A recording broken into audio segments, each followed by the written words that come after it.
The Bear Down Report podcast, featuring Mike Page, Logan Bradley, Jack Wright, and Ryan Dengel.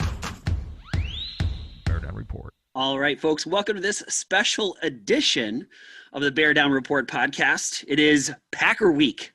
Unbelievable, right? Here we go. Sunday night, primetime game. The Packers are coming in with a 7-3 record. The Bears are sitting at 5-5, kind of on a bit of a losing streak right now. Not looking like these two teams are headed in the same direction. We are super lucky to have our Packers insider Ross Katsma with us tonight. And so, folks, just want to say thank you, Ross, for being here, man. We really appreciate it. And so he's going to kind of fill us in on what it's like to be a Packers fan in Bears country. So hopping right in, Ross, what is that like, man? Living in Bear country, but you are a diehard Packer fan. What is that like? It's actually great.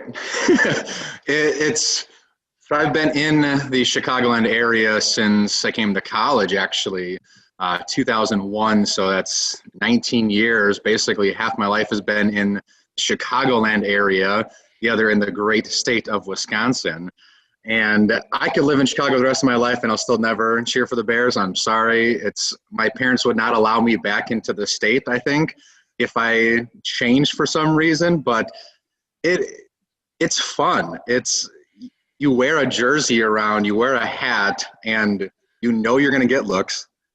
But it's in good fun. Like I've never had anyone really go after me for anything.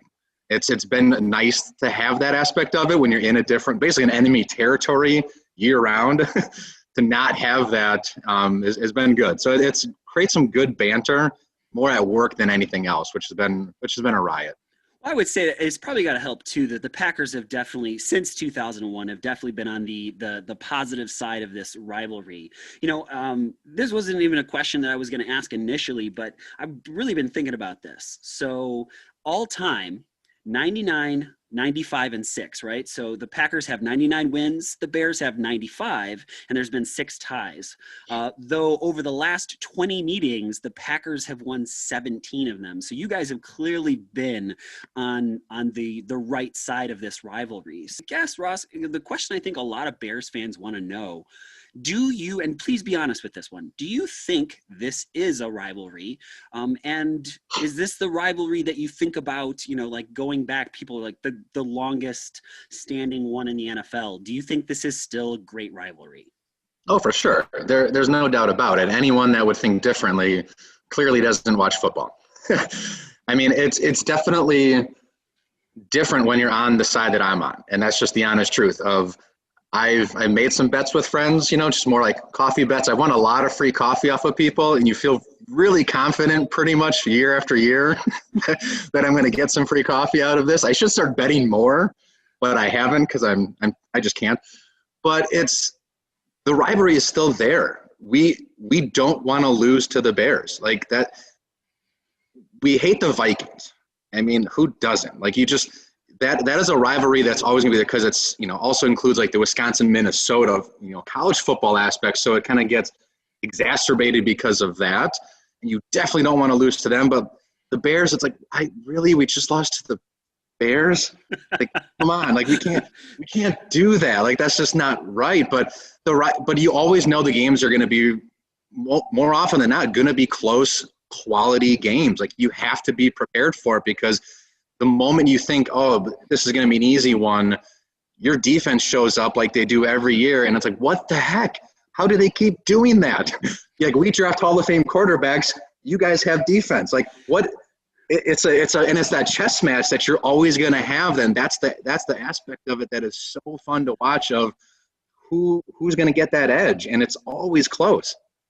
Yeah, I agree. You know, it's interesting, you know, thinking, you obviously, you know, for Bears fans being on the wrong side of this for so long, it's been tough. But you're right. There's been matchups, which we'll talk about a little bit later on in the podcast today. There've been some really good matchups worth watching. There's been some good games. You're right. Defense versus your guys' offense, perpetually good.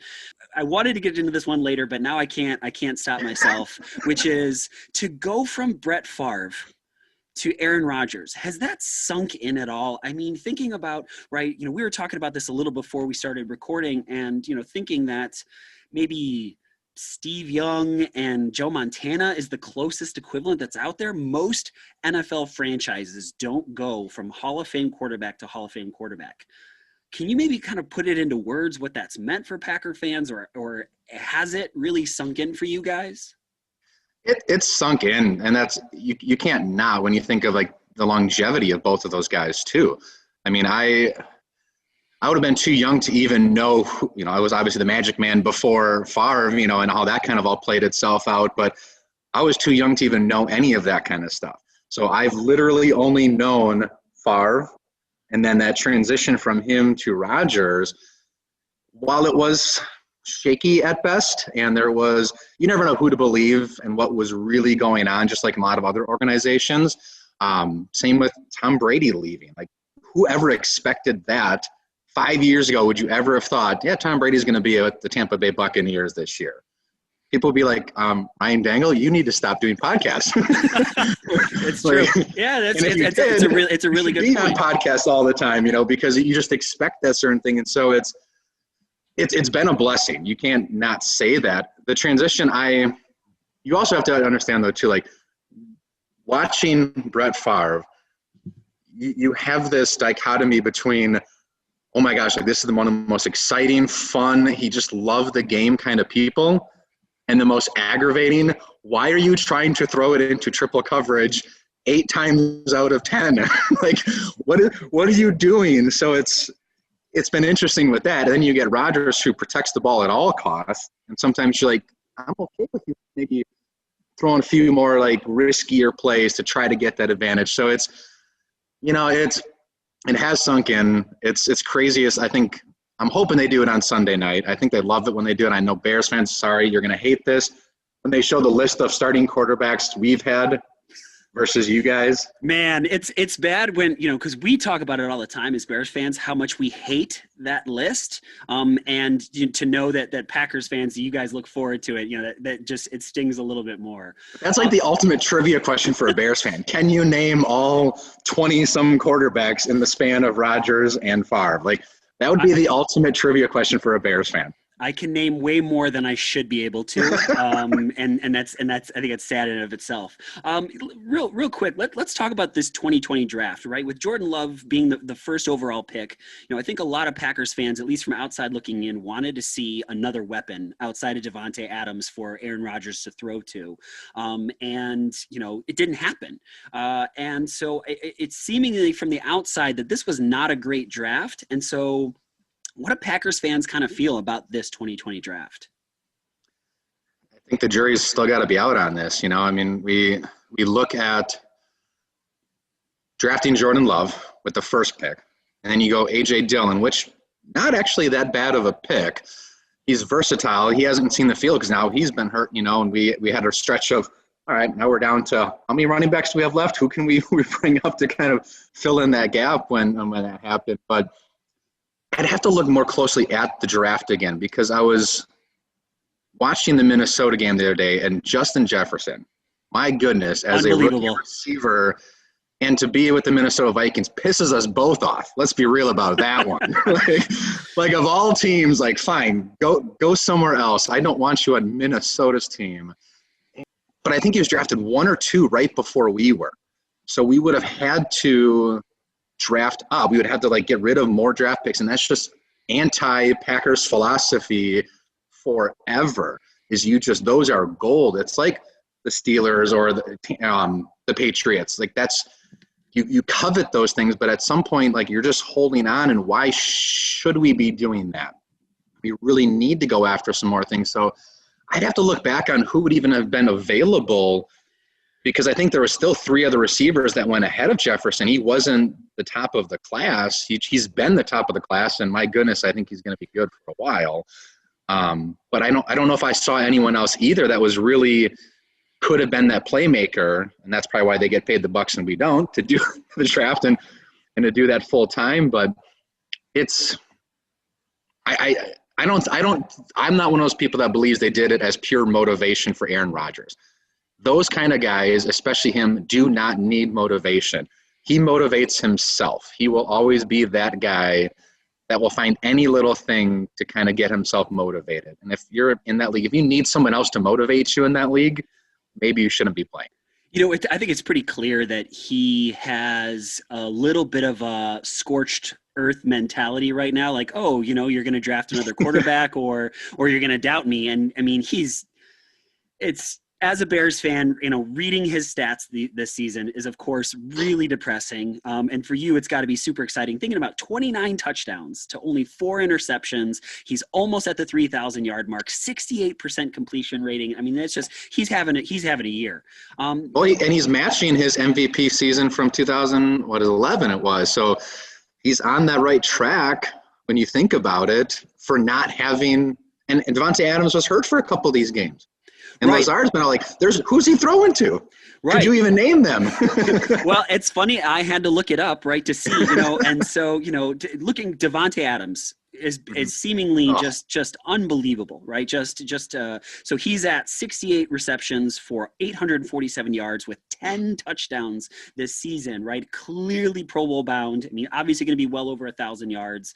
And so correct me if I'm wrong. It's Marquez Valdez-Scantling. Am I saying that right? Yes. Okay. MVS is what they go by. Yep. Gotcha. 25 receptions for 518 yards. Man, that's his yard per catch is pretty incredible. And then with 4 touchdowns, right? I mean, just thinking like that's seemingly a nice 1-2 punch. And then you add on to that, Aaron Jones is rushed for 534 yards. The Packers offense is pretty spectacular. Are there holes though, Ross, in this team, right? We kind of saw them, and then that loss to the Colts, it seems like, it was a bit of back and forth. A couple times I thought the Colts were trying to give the game away, but the Packers are clearly one of the best teams in the NFC. I mean, there's no question about that. Mm-hmm. Are there flaws on this team? Oh, yeah. Yeah. Thinking about that, it's been interesting. And I think if I have time, I would say there's probably 3 flaws that I would say, and it's really offense, defense, and special teams. There's one from each one. We'll go categorically if that's okay. Defensively, our run defense needs to improve. It is not good. I think they have improved from last year, but I was reading some stats the other day. And over 40-some%, I think it's like 43% of the yards that people get running are after contact. That's not good. The other day with the Colts, like they had 140 yards, 72. So over half of it was after contact. Tackle. Like this is gonna pain me to say this, and you're gonna love this. Do what the Bears do and tackle. Like, you guys can actually have some fundamentals in that regards, or try to knock out a ball. Do something to create a turnover.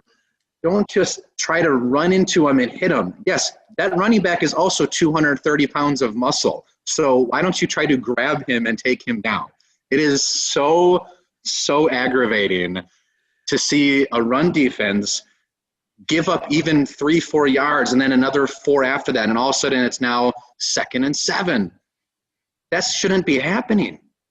It's just not what we should be doing. So I think our other defense, like, man, maybe we'll get to at some point, but like the secondaries, I got no issues with them as far as that goes, but it's that run defense has got to improve. And I don't know I know some of it could say Kenny Clark was out earlier in the season and he's just a massive load to try to stop that. But at the end of the day, people aren't filling their gaps. They're not tackling well. It's a huge problem for me in that regard. You kind of alluded to it as well, too. So you got Devontae Adams, who is an absolute stud, arguably maybe the best receiver in the league right now. He's really good. There's no question about it. He's very, very good. He's one of those players, the ball is going to him, and you still are like, I can't stop him. You just can't. His route running is so good. His instincts, and him and Rodgers on the same page. You can name other quarterbacks that have that with their receivers too as a go-to, but it's amazing to see that he's good. But other than MVS, who's more that over-the-top guy, that's why he has so many yards. There's a lot of deep balls, and that's one of the things for him. He also has a tendency of dropping too many balls. He's getting better. Alan Lazard, is probably maybe our better number 2, someone you guys might not really know much about, but he's been hurt. He had that core muscle injury, so him coming back, it's going to be interesting to see. He was back at Indianapolis, but didn't do much, and obviously they want to kind of ease him back into that a little bit more. But we've got to find some other person other than Davante Adams. And you said Aaron Jones, but some of those yardage was in certain games. He hasn't done much recently. He hasn't had over 100 yards, or a team as a whole, since week 2. And correct me if I'm wrong, what week is it now? Like week 10? Let's do the math. That's probably not good, right? Well, I think that's, we're going to talk about matchups a little bit later, but the Bears' run defense is pretty unbelievable. Dalvin Cook shut down, Derrick Henry shut down, so I think it's the matchup that we know that it's going to be Aaron Rodgers versus the Bears defense. Aaron Rodgers versus the Bears secondary, Davante Adams versus the Bears secondary. All right. You've already given us a couple really good names. But is there two names that Bears fans probably don't know that they should know, and maybe they should be watching for this particular game? Does the name Jair Alexander know anything to you? No, really. That's a name I've heard before, but I am not really familiar. So, and maybe some of my Bears fans were going to make fun of me for that. No, and it's actually very interesting because they were even talking about, I think, in the last game or two. So he's probably one of the best cornerbacks in the league right now that no one is really talking about. He is the guy that is just shutting people down, and we drafted him a couple of years ago, and man, he's not that tall. Everyone was like, oh, how's he really going to be able to guard some of these other players? But I'm hoping they're going to put him on Allen Robinson, because that is your stud. That is your guy. I mean, it's just the truth. You've got some other receivers that are kind of like ours in the sense of, what do we really have here? There's some speed. We'll see what happens. But Allen Robinson is your go-to. And Alexander has been shutting people down left and right. They're not getting much on him at all. And that's encouraging when I say that aspect, because who are you guys going to throw it to then? In that sense of, and Kevin Kane's coming back, which has been good to kind of compliment him, but he is injury prone at times. But Alexander is just a ball hawk. He's not intercepting the ball much. He's not really making those plays that people talk about, like a Jalen Ramsey, and you're like, oh man, this guy is just otherworldly in that sense. But Alexander, look him up, man. People aren't getting production off of him. It's been really good to see. So that's, I think, one right there. On the offensive side, I almost said Christian Kirksey as one of our linebackers, but he's just coming back, so we'll see what happens with that. Robert Tonyan and Jay Sternberger are 2 tight ends. I'm interested to see. I mean, Tonyan had a great couple games where he really carried even the team, going over 100+ yards in 1 or 2 of them, I believe. And they've been spectacular at times, but they don't utilize them enough. It's not like the Chimura back in the day where you used to use him all the time, and it was like your safety net. They're not at the level of when you guys had Greg Olsen, who was a stud, and man, it sucks you guys don't have him now. That's got to kill you too. But I think also too, look at your defense. It's amazing. They're going to get after Aaron Rodgers. I don't care how good our offensive line is and if we're all back or not. We'll talk about those matchups too. But if we can get that extra person to block and give Rodgers just that extra second or something underneath where Aaron Jones is maybe doing more catches out of the backfield, that's probably going to happen. Setting up some screens. Those 2 guys are going to be key in either the screen plays, or if they're going to be doing some kind of blocking, setting the edge a little bit for him to actually get outside without holding Khalil Mack like everyone else has to, because that's the only way to stop him. It's the only way. I hate you guys. Yeah, it really is the strength of your team versus the strength of the Bears team. However, as we were looking at Jair Alexander, right, fantastic, and chances of him shutting Allen Robinson down seem to be pretty high considering how bad the Bears offense has been as of late. So it's interesting when you say, hey, the Packers run defense has been rough. Well, that's okay because the Bears can't run the football or do anything on offense right now. So, I think you're always always going to get the Bears' best effort come Sunday night. If things stay the way that they have, right, it's sure looking like this is probably not going to be the close game that Bears fans are kind of hoping for.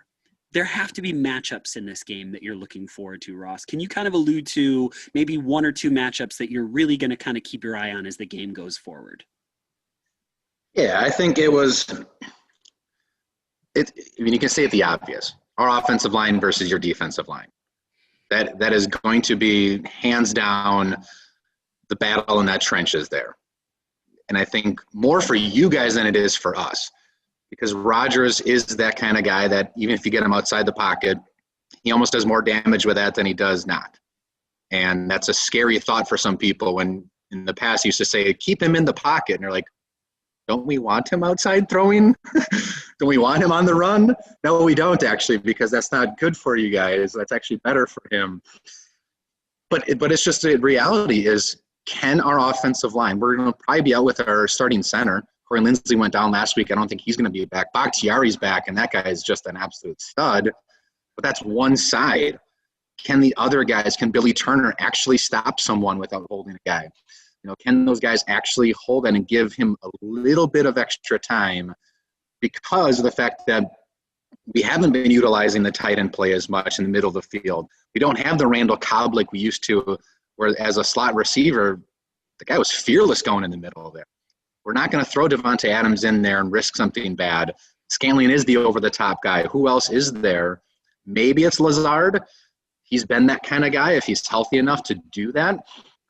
But that's, I don't know, maybe I'm stating the obvious of that's one of those matchups. But like I said, I think it really is going to be coming down to a matchup of can our tight ends offensively do something in the passing game, but also in just the run blocking or the pass blocking, do something to help those guys get to the next level. Because if you can get Aaron Jones past your defensive line, I don't know how you're going to catch him. Roquan Smith versus Aaron Jones is definitely one that I'm going to be watching for quite a bit. Roquan Smith, the middle linebacker for the Chicago Bears, is having an all-pro type season. There's been a lot of conversation about, hey, this is if Bears are going to lose a lot of games, you can at least watch Roquan Smith play football. There's a couple that I'm looking for: Akeem Hicks, Brent Urban, and some of the other Bears defensive linemen versus the Packers offensive line. I would say, just thinking about how good the Packers O-line has been and the way that Aaron Rodgers works around any holes within an offensive line is just, we're envious, dude. There's no two ways about it, right? We're envious to watch him play. And then the other one that I'm really going to be curious about is Davante Adams versus the Bears secondary. For a while this season, the number 1 and number 2 rated cornerbacks were both wearing Chicago Bears uniforms, but Davante Adams is special. And so that's one I'm definitely going to be watching for this entire game. Is there an all-time favorite Bears-Packers matchup that you kind of look at and said, hey, this is one that I really enjoyed watching, these two players going back and forth, or maybe even a game that kind of sticks out to you that you've been kind of thinking about for this matchup coming up on Monday night? I think you and I had alluded to this earlier before we got on this here was it's hard not to pick Urlacher, and it's hard not to pick Urlacher versus Favre. Like watching the cat and mouse game between the two of them, the pure joy that those guys had and the intensity and just the desire to win was, quite frankly, fun to watch, hilarious at times, just seeing the banter between the two. I mean, Favre was definitely that guy that tried to get under people's skins by having just fun. You're thinking, this guy he's 18 years old playing a grown man's league, and he's getting tackled by like Warren Sapp, and he's on top of him saying, next time hit me harder. What kind of hit was that? Who does that? And so, but Urlacher, he was smart. He had instincts that, man, it was impressive watching, even as a Packer fan. I have to admit that. And I'd be curious now how many times he actually picked off Favre or just blocked it or just was able to know when to drop back in coverage, when to come forward. He just had a knack for that. And it was amazing to see, and quite frankly, jealous to see that you had someone like that. And when he wasn't in the lineup, it was felt. That was something. You take him out, and my goodness, that changes your defense dramatically. And to have someone like that for you guys must have been just an absolute joy to watch him as a Bears fan. That's interesting that you say that, just thinking how fortunate the Bears have been at drafting middle linebackers, right? Just the same way that you guys get quarterbacks right, we have definitely gotten linebackers and defensive players right. And it seems that Roquan fits into that mold of Brian Urlacher and Butkus and all those other guys. I think that's definitely one. I would say both Urlacher and Favre, as well as Urlacher and Rodgers, and thinking that Aaron Rodgers tweeted out something at some point basically saying that he thinks Brian Urlacher is a first ballot Hall of Fame, just speaks to the respect that those two players have for each other. Sure. And watching them go back and forth, right? Incredible. Yeah. So I got to tell you, though, the other one that I want to call it a matchup, but as a player that I was always fearful of from you guys, not just Urlacher, because it's always defensively. It pains me. It makes me smile a little bit. Pains you. We weren't really worried about your offense, right? I mean, you think about the quarterback. I'm not worried about Jay Cutler or Sexy Rexy or Underbeard coming after us. Like it never was a thing. Your running backs weren't the receivers. I can't really think of like, oh my gosh, this person was an absolute stud. It should have been Greg Olsen, but he just kept getting injured. But even before that, I really can't name many of those players offensively. I was always worried about your defense. As Packer fans, we always are. It's just how it's going to be. And in that context, Peanut Tillman drove me nuts, and I respected him because, man, could that guy get the ball out. And it wasn't just him. Like your defense is known for really trying to make sure creating those turnovers, getting the ball out of our best player's hand, whether it was Favre or Rodgers, who cares? You don't want him to have the ball and minimize and get him on the sideline. That was your goal. That's your plan, which works. Peanut Tillman, wow. Peanut Tillman, one of my all-time favorite Chicago Bears by far, just a class act through and through, and just an amazing player to watch for sure. The peanut punch was something truly, truly special. Just trying to think. Go ahead. But that's when you try to, you have a guy like that on the other side of the field. You always need to know where he is and where Urlacher is. And you had that chess match of trying to figure out, can I get obviously Donald Driver, can I get him in there? Can we get our guys in to find those holes? Randall Cobb, obviously you remember the Monday night game, I think it was, the fourth and whatever and over the top. And, you get some of those kind of heartbreaking kind of games, but you're just trying to find that really a handful of plays that are just going to torment you guys because, man, we should have had that, or we played this well, and you try to bait them into that knowing those guys are just going to be ball hawking as much as you can because that's what you guys did, and we're good at it. Yes, absolutely. And again, pointing out what every Bears fan knows, our offense is atrocious. Thinking Devin Hester had a couple great returns, but that's special teams. That's not offense. Maybe Matt Forte had a couple good games against the Green Bay Packers. But you're right. Nobody that you think, man, this Bears player was a stud on offense. All right, Ross, let's get into this Sunday night matchup. How do you see this game playing out, and what is your final score prediction for this game? Ooh. Packers are going to get the win. I think you might, I know this is a podcast. You're shaking your head right now saying probably yes. No, not probably. It's about a 95% chance that the Packers are going to win this one. But the score, it's hard to predict the score, but it's also hard for me to not think, oh man, I've gone back and forth on this. Do we keep our pace of that 30 points a game? And is this one of those games where the Bears defense, as good as they've been this year, just looks suspect because now you've got Aaron Rodgers coming in? Looking at the teams that you guys have played against, have they gone up against some pretty good quarterbacks, but not to this guy and not someone that's coming off of a loss and pissed off that they scored 3 points in the second. 3 points. I'm going to say that again, in the second half. And to be absolutely shut out is, like you said, that's the thing with Aaron Rodgers. He's going to hold a grudge. And it just so happens that we get the Bears the very next week. I want to say it's probably going to be like 27 to maybe 13.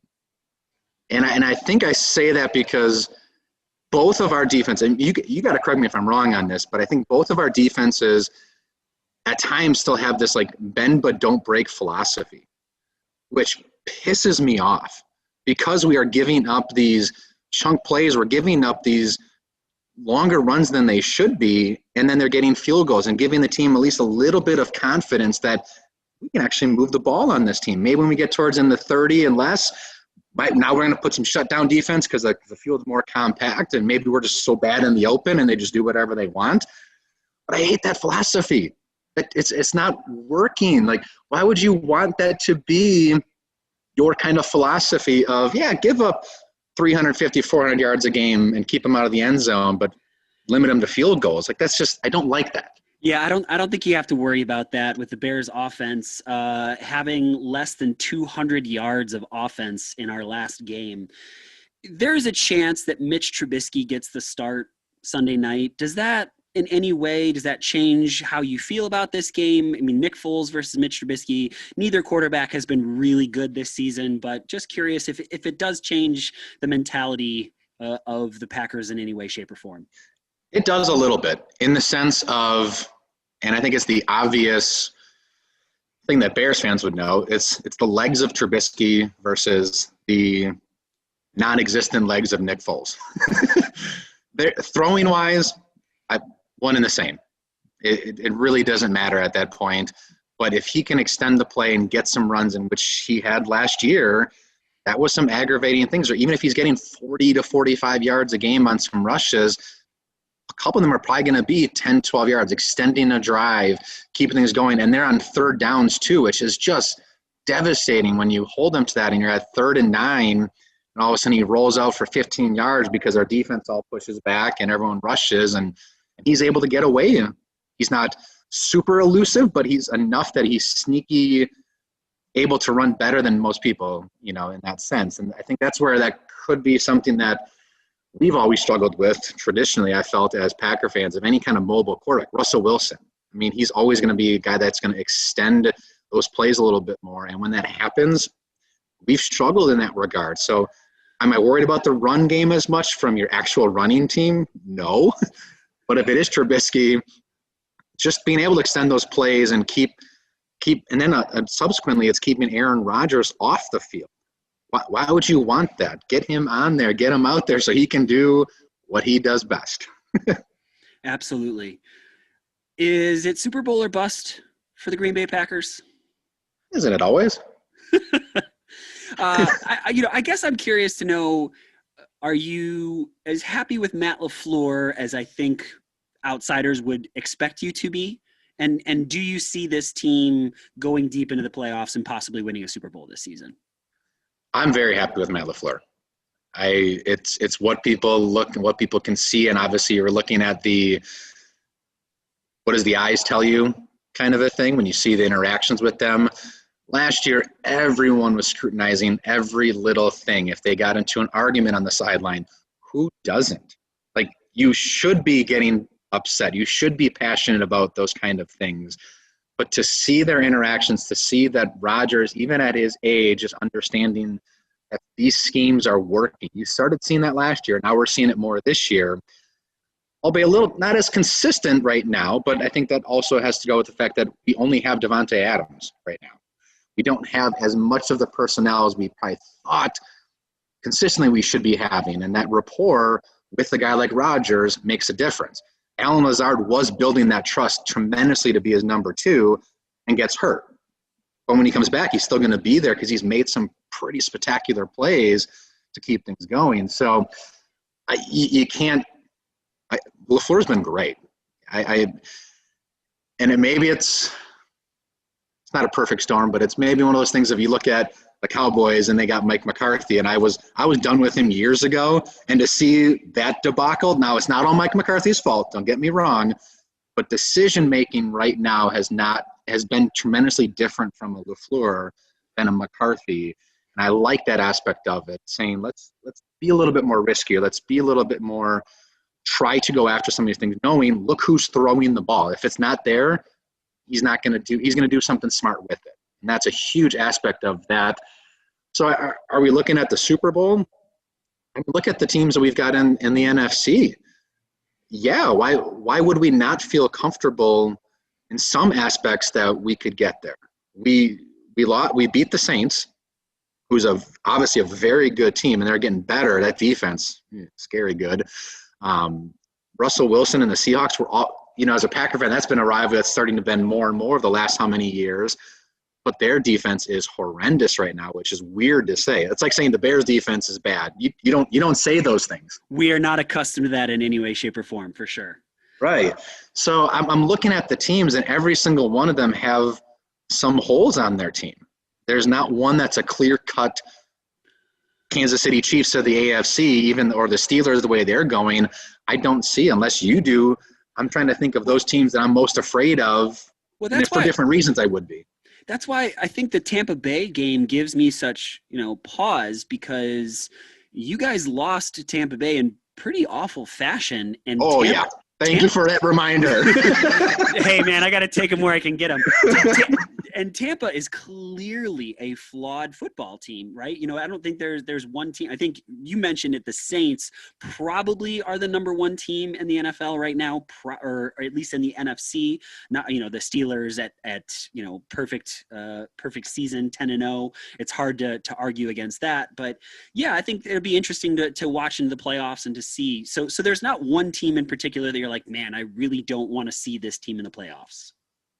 Well, yeah, I mean, it's very interesting because Tampa Bay is kind of an enigma this year. I mean, you guys beat them, and we get our butts kicked by them, and then they lose to the Rams, which that Rams defense is scary in that sense. When you think about Aaron Donald and your boy Leonard Floyd, sorry, he's doing well over there, and Jalen Ramsey and the guys that they have on the back end, I think I could pick something from every one of those teams as an uncertainty of who I'd want to go up against or who I wouldn't, because the Rams actually are maybe a little bit more of a surprise team that I'm not sure I want to go up against because of the pressure they can get on the quarterback, because of what they can do to stop the run.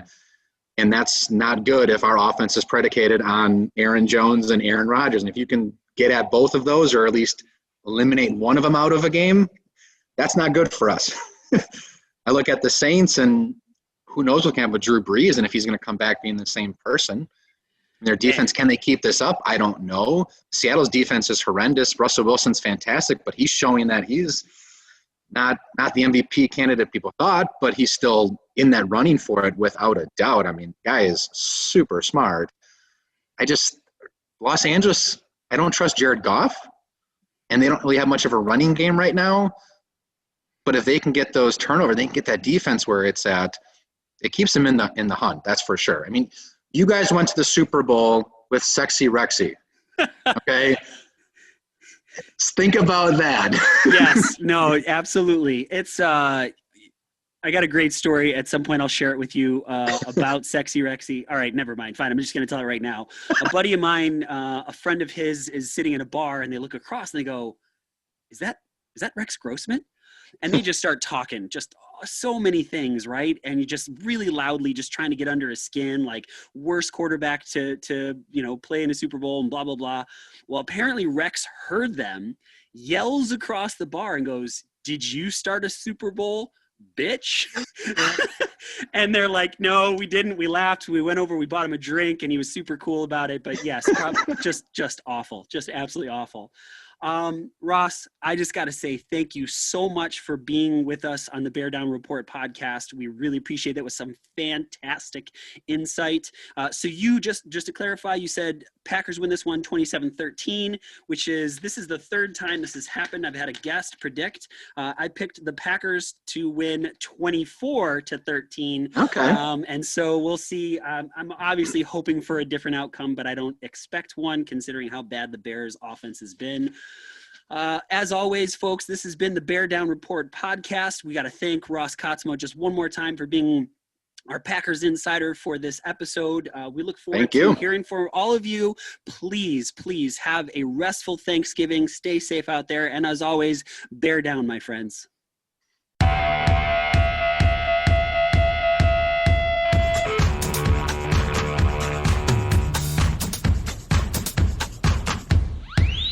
Bear Down Report.